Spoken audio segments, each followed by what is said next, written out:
Hello, everybody. I'm Daniela. I'm the conference manager of the Embodiment Conference.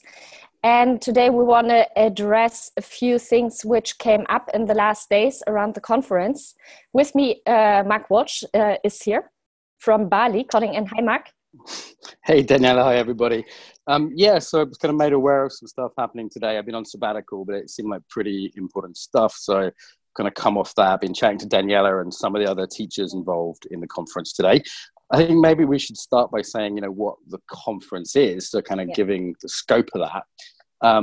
So my vision with the conference was to make the best of embodied work available to everyone free of charge online. So, my whole life I've been involved in embodiment teaching of various kinds, martial arts, yoga, different things. And what I realized was that it could be quite exclusive. Like not everyone could afford a trip to Esalen or kind of one of my workshops. And I realized that by doing things online, we could really scale it and make it available to like lots and lots of people. And we've already had something like 1,500 people register. We're expecting at least 5,000, I'd say, by the time we go live. So that was really the heart of this. I'm putting my money behind it, and I'm hoping I'll at least make back the costs in terms of selling recording. But the whole thing is free to anyone who wants it. So access is actually a big part of why we're doing it, as well as just for the love of it. And obviously, this isn't like a full-time job for both of them, myself and Daniela. I'm, paying Daniela a small amount of money to manage it, and it's a hell of a big job. Does that frame the conference, Daniela, for you? Yeah, it totally frames, and that's also what inspires me. It really, I'm coming from a background where I didn't have money all the time, and I was really in a place where I couldn't afford these kind of things. And coming into embodiment over these kind of places, of opportunities, which I didn't had like 10 years ago, that's awesome. And I think this is something which inspires me to invest also a lot of time, a lot of free time in order to make this happen. And I have, we have a huge volunteer team behind who are also inspired and investing into that because, it's a huge project and it's a huge scope we are aiming at in looking at embodiment from a very different perspective. Yeah. So, sorry. Yes. No, sorry. It's a bit of a lag on the call just from Bali to Germany.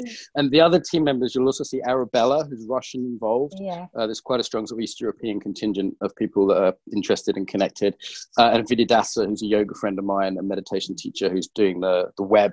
And there's a whole bunch of kind of volunteers from around the world involved in it. So that's the context really to us. Was about access and also really about excellence. Like my starting point when I kind of had this idea, I had the idea literally one night, and by sort of 3 a.m, I'd invited 50 kind of embodiment teachers that I knew. And by the morning, 45 of them have said yes or something. And this is sort of it was a bit crazy. I just went, I really want to do this. And then the next day I kind of it's called Daniela and Vididasa. And I was like, oh shit, I can't do this on my own.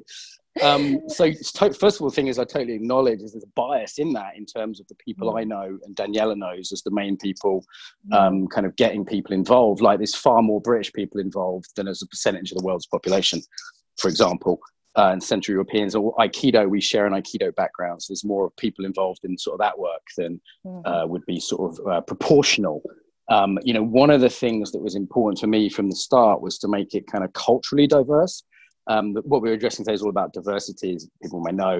And that was a kind of background for me, was to say, I've been to a lot of conferences and a lot of online events where everyone was American or North American, like Canadian, United States, or maybe some sort of Asian gurus. And I said, actually, I want us to be a real spread of people. That matters to me. Like Hungarians and Russians and Australians and French, and, really like a spread of people involved. It's still not what I would like, actually. I'd love more like South Americans involved, for example. But it's still way more diverse in terms of nationality than any other thing that ever's been put together by far. And also in terms of the different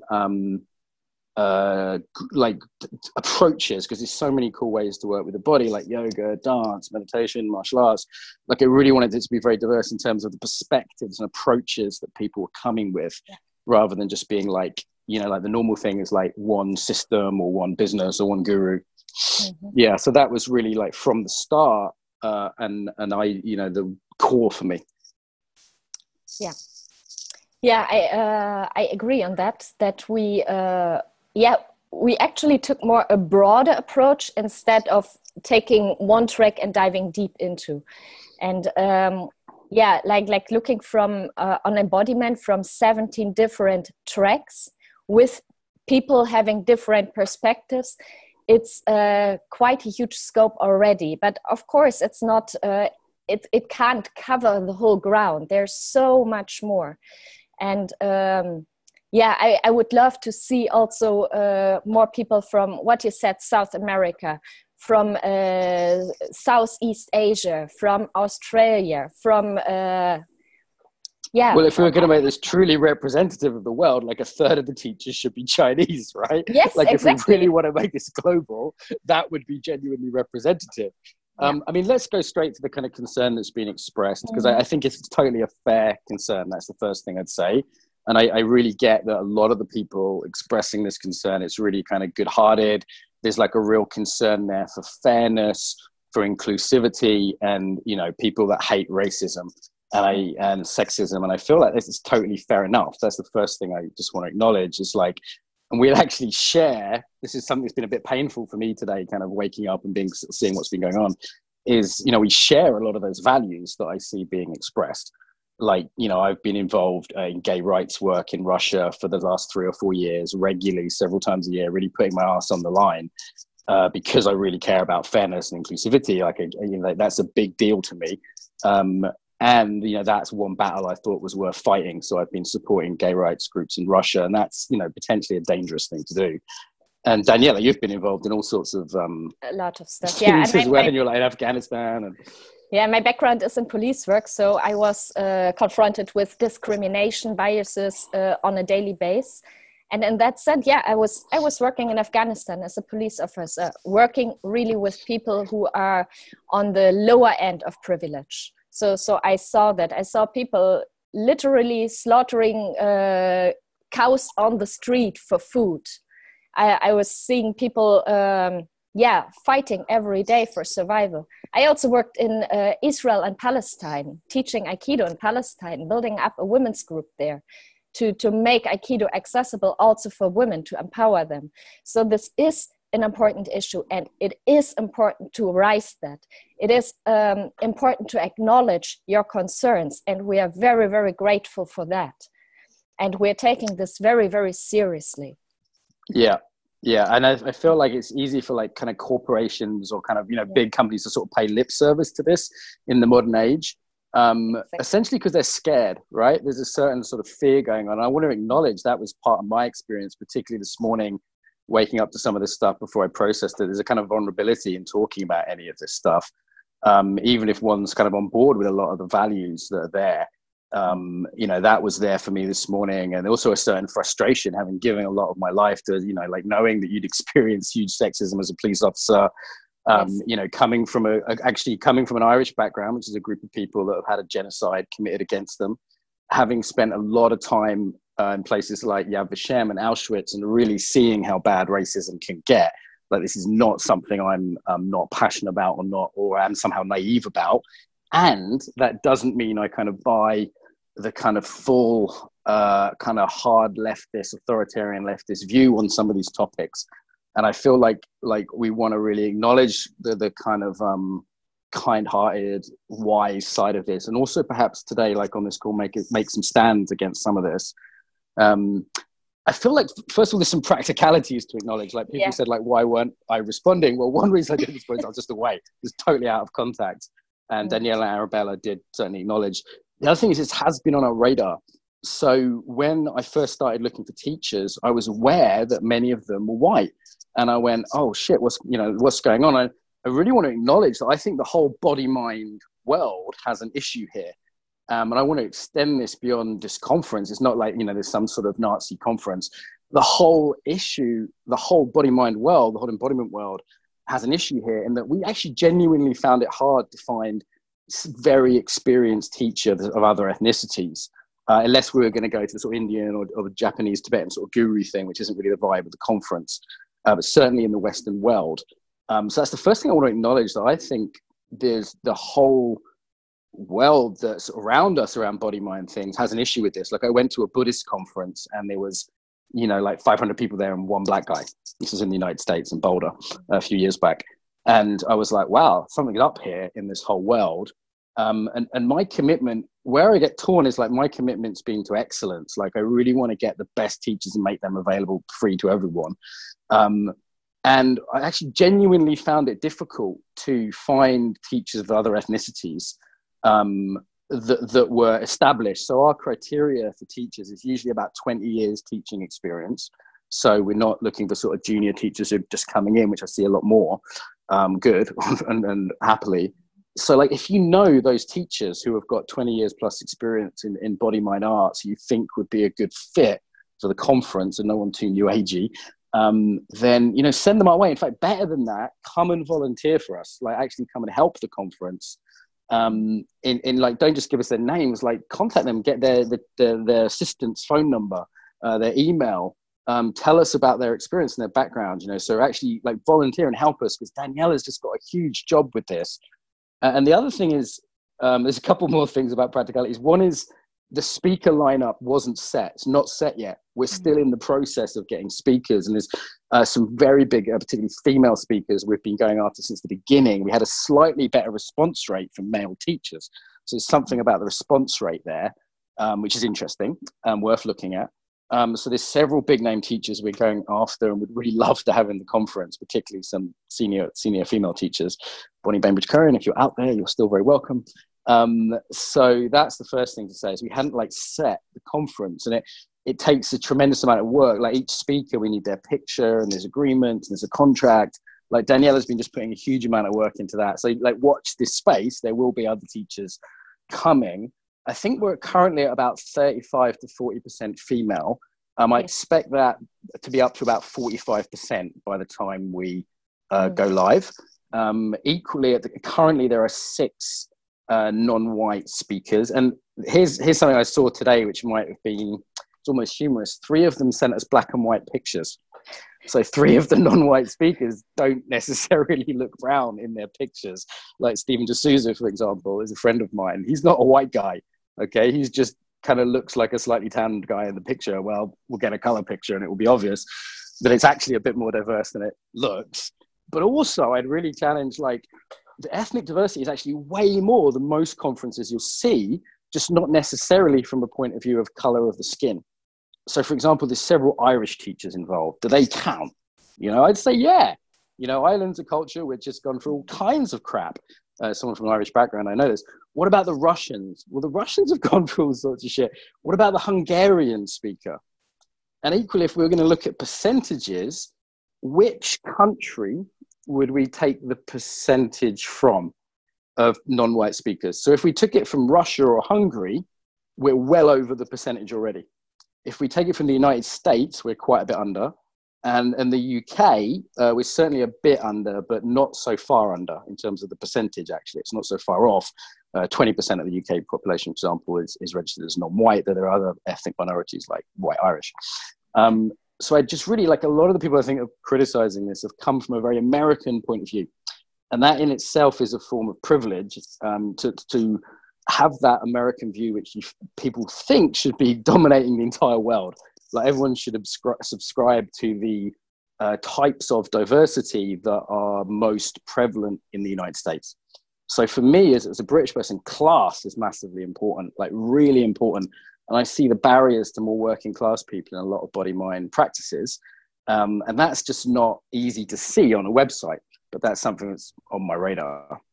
Daniela, do you want to say anything about sort of types of diversity? Because it feels like, yes, I actually kind of want to challenge people coming with this very set view of diversity. It's quite limited. It is, yeah. It's the interesting thing, and that's quite a coincidence, and maybe it's not, but I'm writing my thesis at the moment on intercultural diversity and how to train people in that. So I'm in the last few weeks, I dived very much into the scientific literature around that. And there is a huge tendency from starting at the most pressing issue, which is race, coming from American literature. This is also like the scientific community is mainly informed by American research. The most pressing issue there is race, is the diversity between black, white, and Hispanic colors. But the tendency really is to see culture as a speciality of group diversity. And groups are defined by so many criteria. For example, what for me is a very, very important issue is sexual orientation. I'm bisexual. You don't see this in my face. But the moment I come out with this, it separates me from people who have a different sexual orientation. And this is very subtle, but it can be as painful as being separated by color. And of course, color is being seen on the first glance. And it is important to include this as well. But I really want to challenge that diversity has basically everything which is able to distinguish one person from another, has the potentiality to be a diversity issue.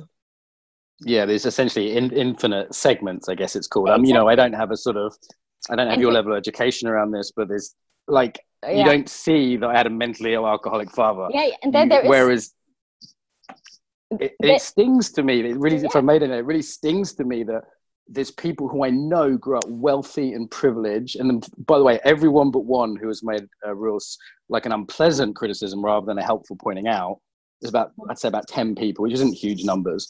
But all but one of them was a white American. And I go, okay, so you're part of this massively privileged group. Those people, and I really want to speak to kind of how can I put this? The reasonable majority. Well, I think the majority of people involved in embodiment, like us, care about these issues and are pleasant, reasonable people who aren't political extremists. And I think there's a real risk that a very small percentage of extremists, of people that have a very extreme politics, throw around words like white supremacy or accusations of racism, really without knowing the people involved. So I wanted to do a video to be personable and not just like because it's very easy to sort of project onto people on the internet and for people to become disembodied and lose that empathy on the internet. And actually we're a stand against some of that nastiness. It's not something we're going to tolerate. Like, if people want to have a reasonable conversation about these issues, they want to bring up concerns, that's totally okay. And actually, really, thank you, we encourage it. And I just feel like a moment in the wider world, and I know this is the listening of a lot of the other speakers I've spoken to, is that there's a lot of kind of unpleasant mudslinging going on in politics, and seeing the other as the enemy, these extreme positions, particularly in states, but, with Brexit in the UK too. And, I'm just not willing to have people insult you, insult me, insult other people, be unpleasant about it, make accusations that aren't grounded without actually engaging in dialogue. I really feel like this could be a good starting point for dialogue, and we could all come out of it better educated and learn things from it, without it being this sort of extremist position where a very small but very vocal and organized minority, this organized, vocal and extremist minority, get to dictate things. And I've come across this minority before, and I just want to say to the majority of people listening to this out there who are interested in the conference, don't let this minority destroy this conference. Don't let this minority say they speak for you or threaten you. Like, to me, it's a form of terrorism, and as one of my favorite British feminists said, we don't negotiate with terrorists. That to threaten people with currently what's happening is people are tagging speakers saying, this conference is white supremacist, a lie. And they were saying that you should back out of this conference. And people are scared. Like, I was scared this morning when I woke up and I saw that there were these accusations, because we live in a world where accusations become enough to damn people. And I to be honest, I'm sick of that. And I think other people are too. And, for me, I just ask you to work with us if you have genuine concern for these issues, to help us, broaden our horizons of different teachers, to look at how we can work with this together, rather than entering into this extremist politics of throwing mud at each other and completely lacking listening or dialogue. It's a very disembodied thing, actually. And I just refuse to see people purely in terms of their group identity as well. Like, I'm absolutely a stand for this. I don't see Daniela as a bisexual German. It's like I see her as a human being, as a person, as Daniela.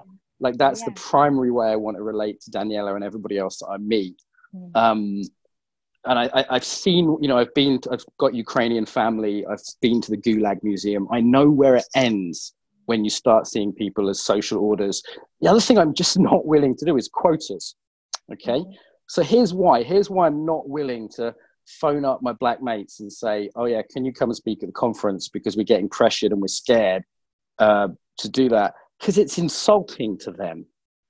Like, I want to get the best people available for this conference, and I'm very happy to have my network, and Daniela too, I think, to kind of spread for that.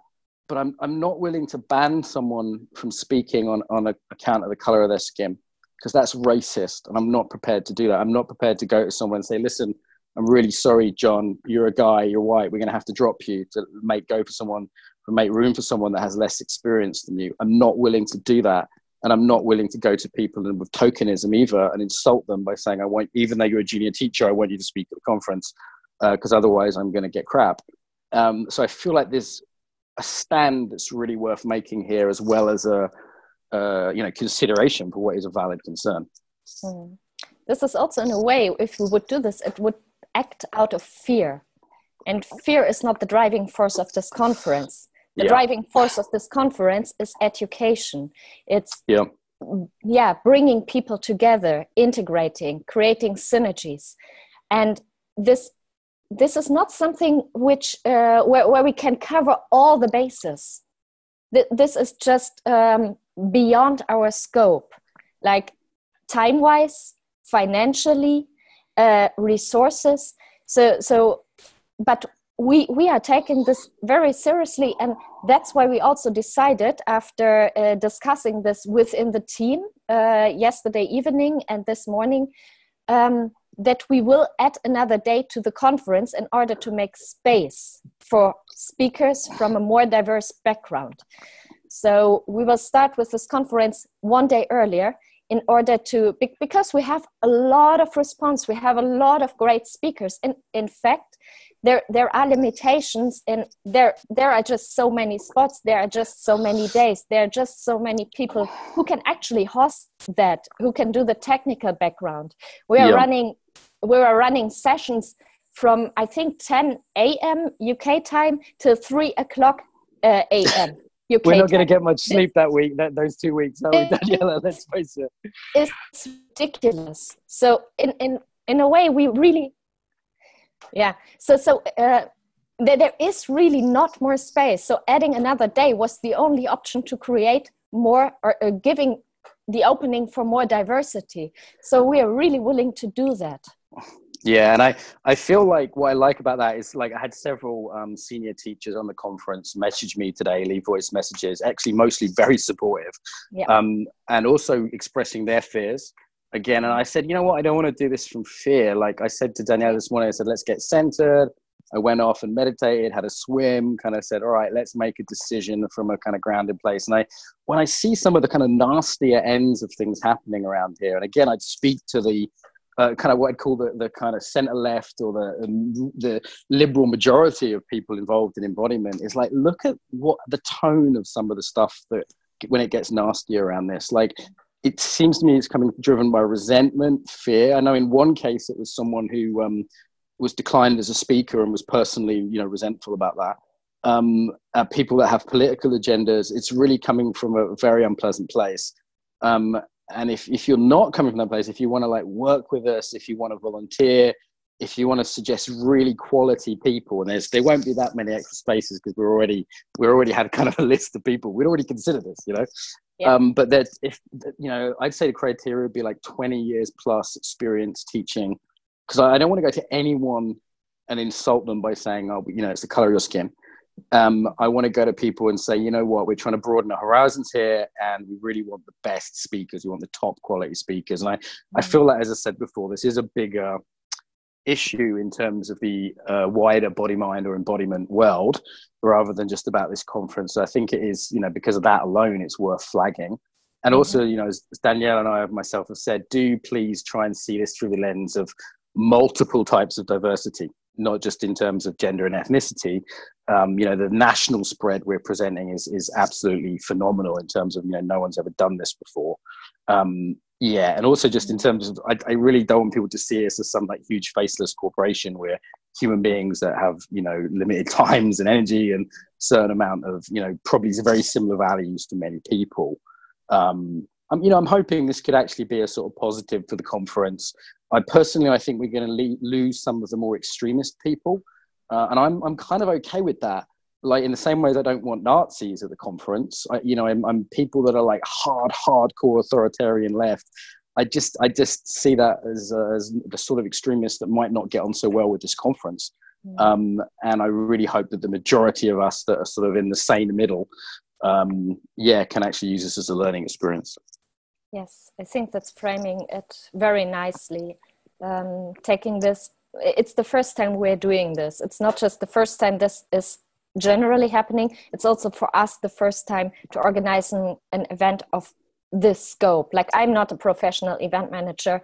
Mark is not a professional event manager, and nobody in the team is. So we're really starting this from our experience on other events, on what we learned so far, and seeing this whole setup as also a learning experience, and taking points in to improve also for the future. So not just looking at the scope of the conference, but also for future events, which will shape also the embodiment world on a long term.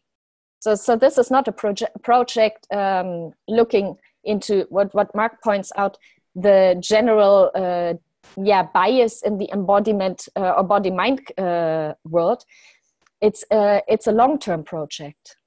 And this doesn't work with like small one big step. It works with baby steps, one after the other. Okay, so kind of to wrap up here, I want to sort of say again, thank you for those people who've been raising this concern, and to reassure you, this was already on our radar, and we're already kind of making steps in terms of kind of reaching out to different teachers. We've speeded those up because we weren't expecting. It was a surprise, some of the unpleasantness, to be honest. In terms of what we will and won't do. So on the conference page, if people want to discuss it, that's fine. If people become personally insulting, accusatory, or just unpleasant, we'll just block them immediately. You have no rights there. I'm not something I'm not willing to tolerate, is people throwing crap, particularly at Daniela or other team members who are volunteering. To say that on my personal wall, I probably won't engage with it just because it's, my personal Facebook, and I feel like that's my personal right to, particularly I'm going back on sabbatical. So I'm going to leave this with Daniela and Arabella's capable hands. If people want to discuss it there. And I'd say also just kind of keep an eye on the speakers list. You will see it change over the next few days. And I think in ways that will be positive to people. So I really hope this speaks to that kind of amiable, reasonable middle ground. And we've been through a whole process with this today. It was a real kind of somatic shock waking up to some of it and really wanting to respond from a place of like, okay, what do we love? Like, what do we love is getting embodiment out there to people free of charge. Like, that's what we really want to do with this conference, is get it out there. What are we concerned by? Well, some of the things around prejudice that other people have brought up, some of the things around diversity, inclusivity, yes. And what do we take a stand on? And what I take a stand on is I'm not doing quotas. I'm not doing tokenism. I'm not appeasing extremists politically. Nor am I willing to host unpleasantness.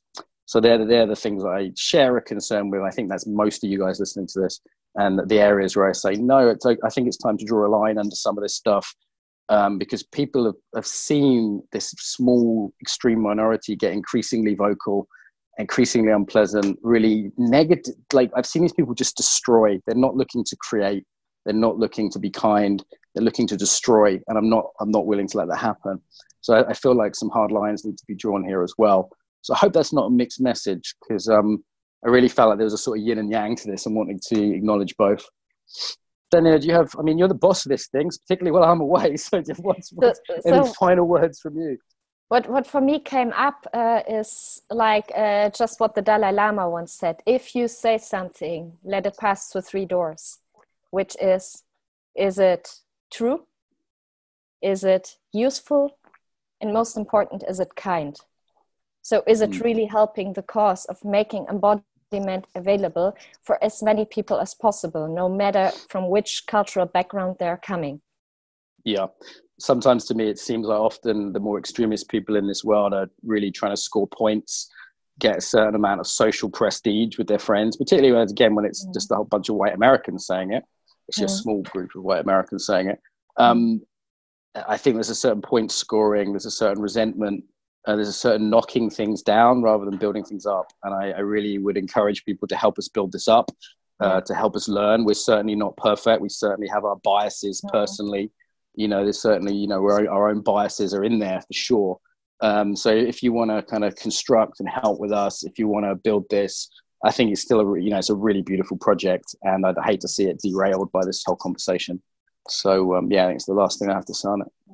And I'm really sure that from all the people who criticize, this is also not like a homogeneous mess. There are people who are willingly to construct, who are willingly to create, and who just want to lend their voice to who they think is voiceless.